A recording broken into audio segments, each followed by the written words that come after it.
अस्सलाम वालेकुम रहमतुल्लाहि व बरकातुहू। जो सामने खड़े हैं अगर बैठ जाए तो मज़ा भी आ जाएगा,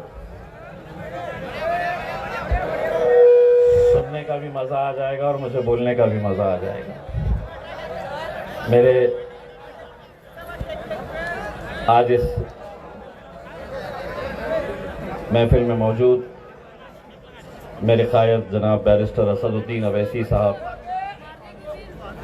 जनाब गफ़ार क़ादरी साहब, समीर साजिद बिल्डर साहब, सलीम शाह साहब, कन्नड़ की पूरी टीम, मुंशी पटेल साहब, और यहाँ पर मौजूद जो साहब अभी बोल कर गए हैं, काड़े पाटिल साहब जो मन से छोड़कर मजलिस में आए हैं, स्टेज के ऊपर मौजूद मेरे परिवार के सदस्य जिन्हें मैं आदर्श के जितने भी ठेवीदार हैं, मैं उन्हें अपना परिवार का सदस्य मानता हूं और वो भी मुझे कोई अपना बेटा समझता है, कोई भाई समझता है, कोई दोस्त समझता है। आज मुझे खुशी इस बात की है कि जब इन लोगों के बीच में रहता हूं तो एक एहसास होता है कि मुझे एक ऐसा मौका मिला था 5 साल पहले कि मैं लोगों की खिदमत कर सकूं, जो ज़रूरतमंद है, जो परेशान है, जो हैरान है, उन लोगों के कुछ काम आ सकूं, जिनकी आवाज़ कभी पार्लियामेंट तक, कभी असेंबली तक पहुंचती नहीं या पहुंचाई नहीं जाती, उनकी आवाज़ बनकर मैं वहां पर खड़ा रहूं। इस मकसद से 2019 के अंदर लोगों ने एक मोजज़ा किया था। कभी किसी ने सोचा नहीं था कि औरंगाबाद से MIM का कोई MP चुनकर आ सकता है, लेकिन अल्हम्दुलिल्लाह आप लोगों ने दिल खोलकर मेरा साथ दिया। 5 साल का वक्त होता है एक मेंबर ऑफ पार्लियामेंट का, लेकिन मुझे महज 3 साल मिले, क्योंकि जैसे ही मैं चुनकर आया तो पीछे पीछे मेरे कोरोना का वायरस भी आ गया। 2 साल सब कुछ बंद हो चुका था, पार्लियामेंट भी बंद था। 1 रुपये का फंड जो खासदार को मिलना चाहिए, 2 साल तक 1 रुपया भी किसी भी खासदार, किसी भी मेंबर ऑफ पार्लियामेंट को नहीं दिया गया। यह बताया गया कि आपका जो पैसा है हम कोरोना के ऊपर खर्च कर रहे, जबकि हकीकत में वो पैसा एक नई पार्लियामेंट बिल्डिंग बनाने के लिए खर्च किया जा रहा था, ताकि उनके 300 MPs और विपक्ष के सभी MPs बड़ी आराम के साथ बैठ सके, AC में बैठ सके, अच्छा सोफा उन्हें मिल सके। लेकिन मैं जानता हूं कि कोरोना के अंदर मरने वाला हर इंसान उस बीमारी से नहीं मरा, उस वायरस से नहीं मरा था। अस्पताल थे, अस्पतालों की इमारत थी, लेकिन वहां पर कहीं डॉक्टर नहीं तो कहीं नर्स नहीं, नर्स थे तो वहां पर ऑक्सीजन नहीं, ऑक्सीजन था तो वेंटिलेटर नहीं। ये पूरे हिंदुस्तान के हर सरकारी अस्पताल के अंदर देखने को मिला। इसीलिए लोग सिर्फ वायरस से नहीं मिले, कई लोग उन अस्पतालों में जाने के बाद उन्हें सही से इलाज नहीं मिला।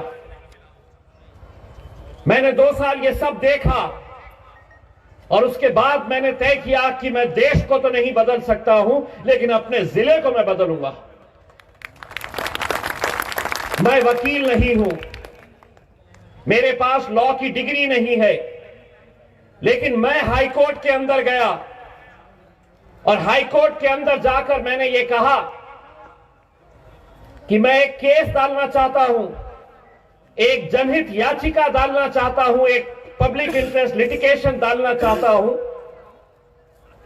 कि हमारी मेडिकल की सुविधाएं सरकारी अस्पतालों के अंदर कैसी असुविधा वहां पर है, कितने वैकेंसीज पड़े हुए हैं, डॉक्टर के पोस्ट खाली है, नर्सिंग की पोस्ट खाली है। कन्नड़ के अस्पताल में जाओ तो चिट्ठी लिखकर दे दी जाती है कि जाओ और औरंगाबाद के घाटी अस्पताल के अंदर इलाज कराओ, पगार बराबर से उठा रहे। यही हाल गंगापुर का, यही हाल वैजापुर का, खुलदाबाद का, सोएगांव का। मैं अदालत के अंदर गया और अदालत को यह कहा कि मैं ये केस खुद लड़ना चाहता हूं। रजिस्ट्रार के सामने मुझे हाजिर होना पड़ा। रजिस्ट्रार ने मुझसे पूछा कि आप एक वकील क्यों नहीं लगाते। मैंने कहा कि मैं चाहा तो बड़े से बड़े वकील को लगा सकता हूं, लेकिन जब कोई गरीब, कोई मजलूम, कोई पेशेंट मेरे पास आता है और मुझसे यह कहता है कि मेरी मां को, मेरे बाप को कैंसर हुआ है, और जब मैं कैंसर हॉस्पिटल में जाता हूं एक सादा सा एमआरआई करवाने के लिए, तो मुझे चिट्ठी पर लिख कर दिया जाता है कि तुम्हारा अपॉइंटमेंट 3 महीने के बाद आएगा। तसव्वुर करिए, तसव्वुर करिए कि वो बेटा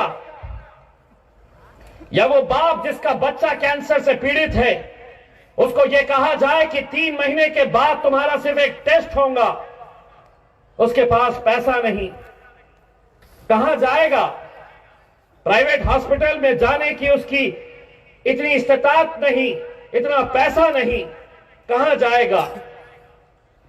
खुदा न करे इम्तियाज जलील को अगर कुछ होता है तो सरकार ने खासदारों का इलाज हिंदुस्तान के सबसे बड़े से बड़ा अस्पताल हो या हिंदुस्तान के बाहर विदेश में जाकर भी अगर कोई इलाज कराना चाहा तो वो इलाज करवा सकता है, और उसका पूरा पैसा जो है वो सरकार भरेगी।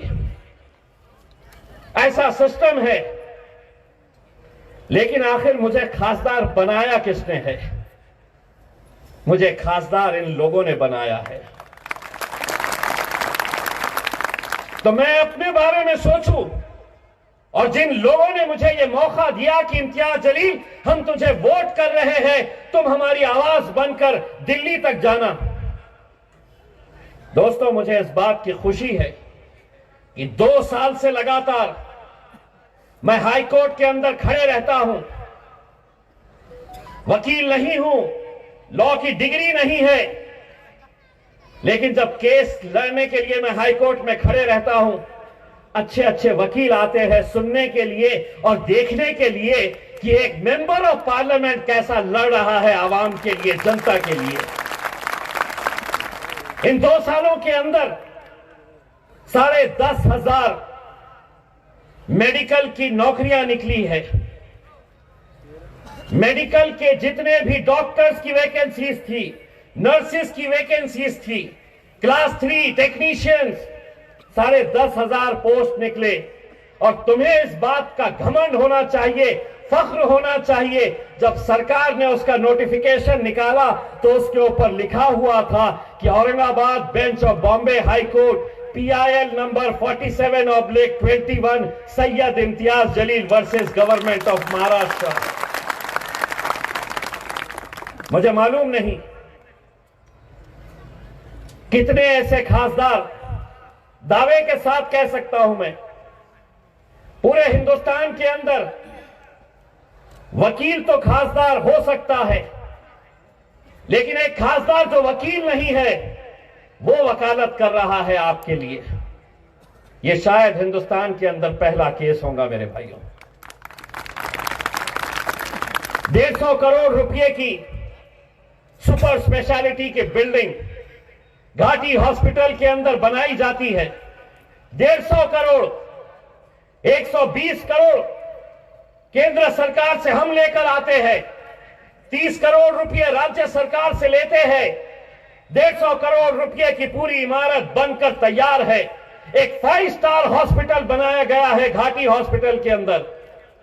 150 करोड़ रुपए का सरकार, मेरे औरंगाबाद के जितने नेता हैं उसमें भाजपा के नेता, शिवसेना के नेता, कांग्रेस के नेता, एनसीपी के नेता, सब एक साथ मिल जाते हैं और कहते हैं कि ये सरकार ये अस्पताल नहीं चलाएगी। अपने एक दोस्त को ये 150 करोड़ रुपए की बिल्डिंग हॉस्पिटल चलाने के लिए धीरे से एक टेंडर फ्लोट किया जाता है कि ये 150 करोड़ की इमारत एक प्राइवेट आदमी के, एक प्राइवेट बिजनेसमैन के नाम के ऊपर हम चढ़ा देते हैं और वो चलाएगा खामोशी में। लेकिन उनको क्या पता है कि इम्तियाज जलील तुम्हारे अंदर कैसा घुस के निकल जाएगा। पूरे डॉक्यूमेंट जमा किया, अदालत के सामने ले गया, हाईकोर्ट के सामने, और हाईकोर्ट को बताया कि अगर कोई अमीर आदमी का इलाज करना है तो बड़े बड़े अस्पताल मौजूद है, लेकिन अगर किसी को बाईपास करवाना है, एंजियोप्लास्टी करवाना है, एंजियोग्राफी करवाना है, कितने सारे न्यूरो के ऑपरेशंस करवाना है जिसकी कीमत लाखों में होती है, गरीब आदमी कहां जाएगा अगर तुम यह अस्पताल एक प्राइवेट आदमी के हाथ में दे रहे हैं। मैं धन्यवाद करना चाहूंगा औरंगाबाद बेंच के हाई कोर्ट के जजेस का, जिन्होंने मुझे सुना और यह फैसला दिया कि किसी भी हालत के अंदर यह हॉस्पिटल हम प्राइवेट के हाथों में नहीं देने देंगे करके। किसके लिए,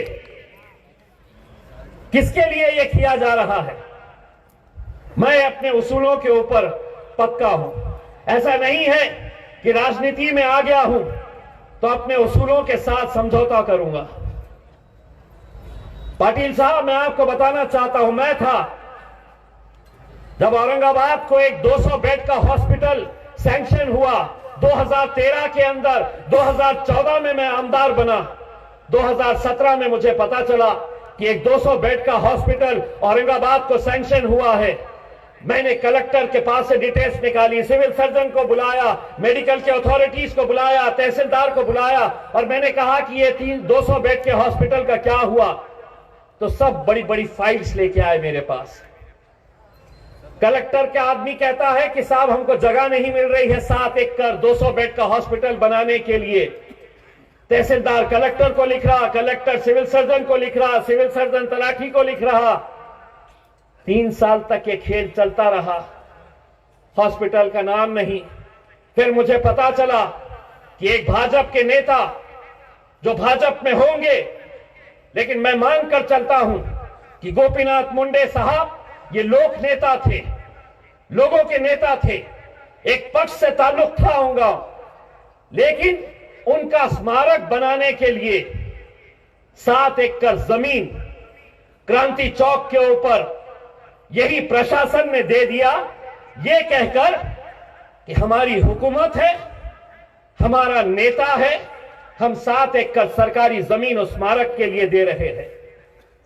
मैंने गिड़गिड़ाया, मैंने उनकी बेटी पंकजा मुंडे से बात किया और मैंने ये कहा कि गोपीनाथ मुंडे साहब को जितना मैं जानता हूं, अगर उनसे यह पूछा जाता कि आपके मरने के बाद, आपके देहांत के बाद आपके नाम का स्मारक होना या स्कूल होना, आपके नाम का स्मारक होना या अस्पताल होना, तो गोपीनाथ मुंडे साहब यकीनन कहते कि मेरे मरने के बाद स्कूल बनाओ, हॉस्पिटल बनाओ, स्मारक की जरूरत नहीं।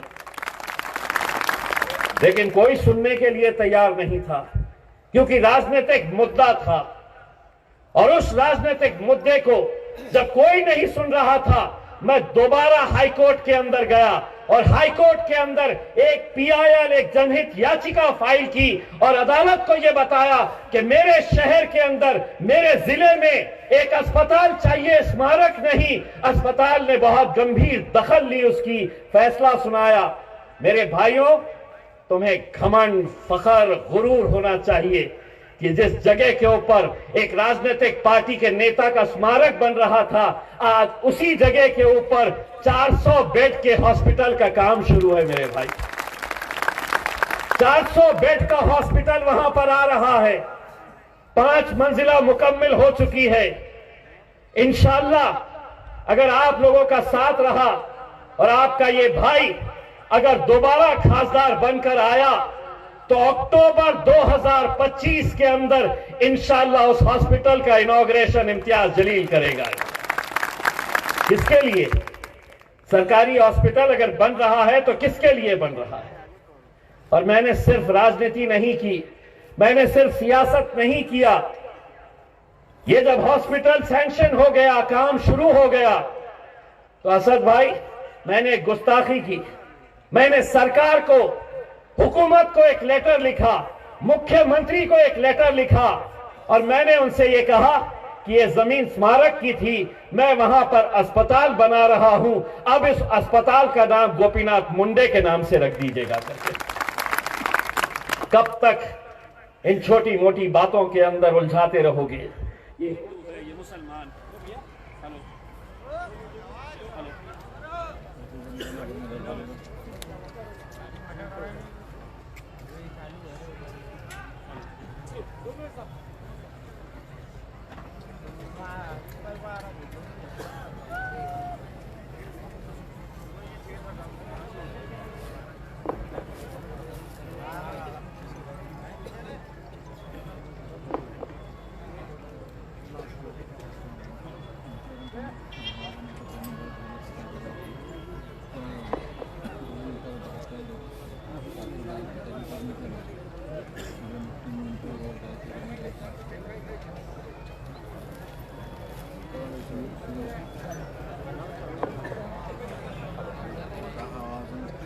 Hello hello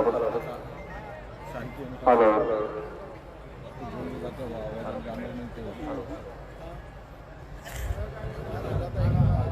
hello. कोई तो साजिश कर रहा है मेरी आवाज तुम तक पहुंचे। ए सुन लो, मैं पार्लियामेंट में चुप नहीं बैठता हूं तो यहां क्या बैठूंगा बे? वहां पे बड़े बड़े दिग्गजा बैठे रहते हैं और इस बात से परेशान रहते थे कि पहले से यही बोलते हैं, और ये दूसरा आया तो ये भी बहुत बोलता है।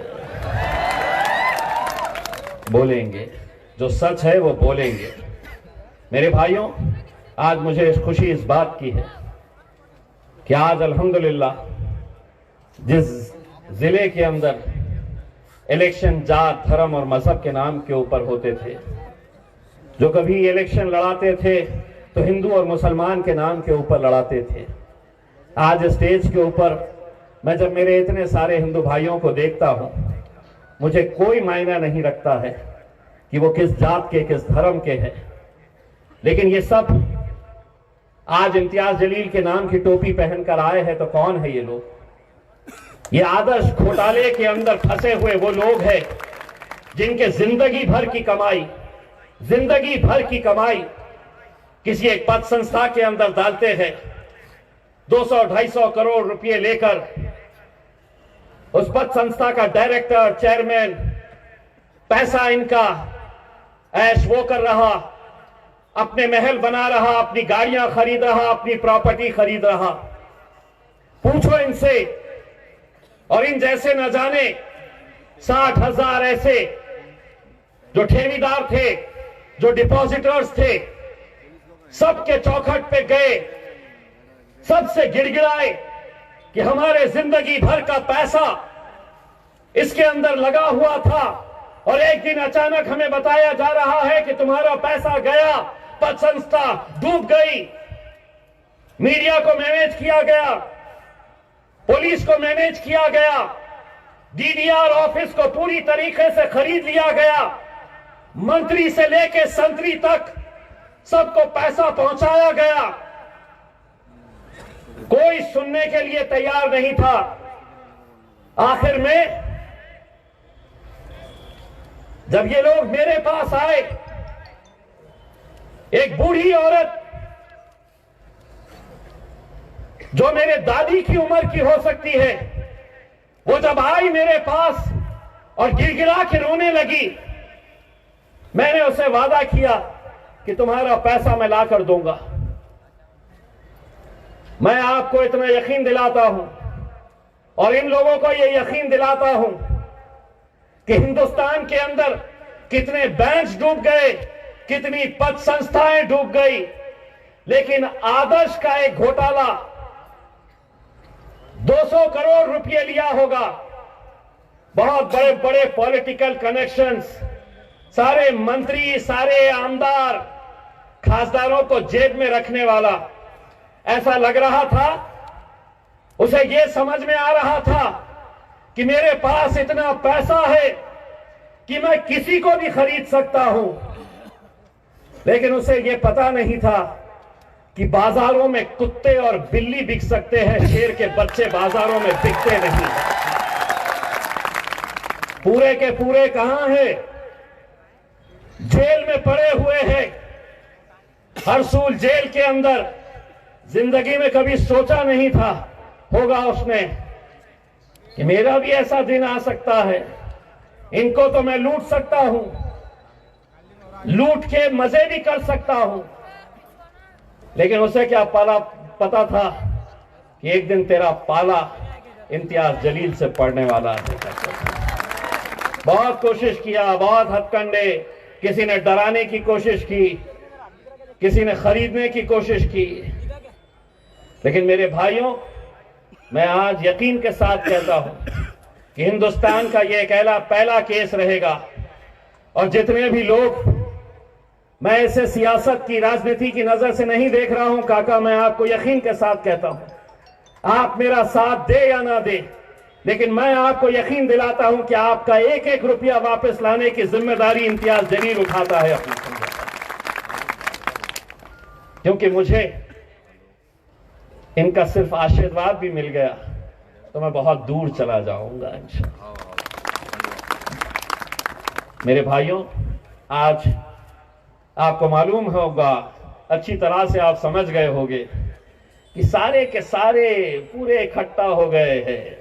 टूटी फूटी शिवसेना, टूटी फूटी राष्ट्रवादी, भाजपा, कांग्रेस, पूरे के पूरे एक साथ आ गए हैं। और सबकी कोशिश क्या हो रही है?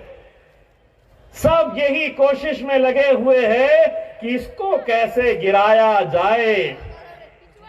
ये जितने भी राजनीतिक पार्टियों के नाम लिया हूं ना, वो अच्छी तरह से कान खोल के सुन लो। तुम्हारा दिमाग जहां पर चलना बंद होता है, वहां से मेरे कायद बैरिस्टर असदुद्दीन अवैसी साहब का दिमाग चलना शुरू होता है। बड़े आएंगे, अभी बड़े आएंगे, 2-2, 4-4 हजार वाले, 1000 वाले, 500 वाले, यहां पे भी आएंगे, यहां पे भी आएंगे, बहुत कोशिश करेंगे। और हां, मुझे भी मालूम है कि हो सकता है इलेक्शन के वक्त में कुछ बिकाऊ आइटम भी रहते हैं। कौन है? अबे अभी जरा फॉर्म वॉर्म भरने दो, देखो फिर कैसा उधेड़ता हूं उसमें। अभी कहां फॉर्म भरने के टाइम के ऊपर आना, जरा उसी दिन दिखा डालेंगे कि 100 सोनार की एक लोहार की किसे कहते हैं इंशाअल्लाह। मेरे भाइयों, मैं इंशाअल्लाह आप लोगों से मुखातिब होता रहूंगा, आप लोगों के बीच आता रहूंगा। मैं ये मानकर चलता हूं मेरे भाई, मैं बहुत ईमानदारी के साथ काम करा, 3 साल मेरे हाथ में थे। मैंने जिस तरीके की प्लानिंग की थी कि शुरुआत के 2 साल के अंदर ग्रामीण इलाकों के अंदर हम क्या क्या कर सकते हैं, लेकिन जैसा मैंने आपको बताया 1 रुपया भी नहीं मिला। लेकिन अल्लाह ने अगर मौका दिया, आप लोगों की दुआएं, आप लोगों का साथ रहा, तो इंशाअल्लाह अगला 5 साल जो है वो ग्रामीण इलाके के अंदर भरपूर काम करेंगे। और कुछ काम अगर रह गए तो यकीनन उसे भी आने वाले टर्म के अंदर पूरा करने की कोशिश करेंगे। मैं जानता हूं कि आप लोगों की नजरें इस बात के ऊपर लगी हुई